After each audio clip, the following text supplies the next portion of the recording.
കടലിലെ കൂറ്റൻ തിരമാലകൾ ഉളവാക്കുന്ന മാർഗതടസ്സങ്ങൾ നിരവധിയാണ്. കപ്പൽ ഗതാഗതത്തെ പ്രതികൂലമായി ഇവ ബാധിക്കുന്നു. അപ്രതീക്ഷിതമായ കടൽക്ഷോഭവും ശക്തമായ കാറ്റും നേരിടുമ്പോൾ പടകുകൾ ആടി ഉലയുന്നു. സമുദ്രാന്തർഭാഗത്തെ വ്യതിചലനം തിരമാലകൾ ശക്തിപ്പെടുവാൻ കാരണമാകുന്നു.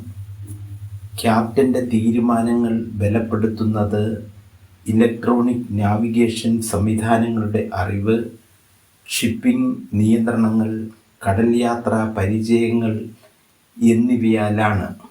സർവോപരി ലക്ഷ്യസ്ഥാനത്തെക്കുറിച്ചുള്ള അറിവും നിരന്തരമായ വാർത്താ സംവിധാനങ്ങളുമായുള്ള ബന്ധവും തീരത്തേക്ക് കപ്പലിനെ എത്തിക്കുവാൻ കഴിയുന്നു. ജീവിതസാഗരത്തിൽ കോളിളക്കങ്ങളും തിരമാലകളും അതിജീവിച്ച് മുന്നേറുവാനുള്ള ധൈര്യം പകരുന്നത് വിശ്വാസം ഒന്നുകൊണ്ട് മാത്രമാണ്.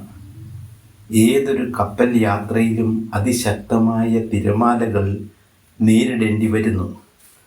ഒരു കപ്പിത്താൻ പടകിനെ നിയന്ത്രിക്കുന്നത് പോലെ സർവസൃഷ്ടാവായ ദൈവം നമ്മെ ബലപ്പെടുത്തുകയും യാത്ര ക്ഷേമത്തോടെ തുറമുഖത്ത് എത്തിച്ചേർക്കുകയും ചെയ്യുന്നു.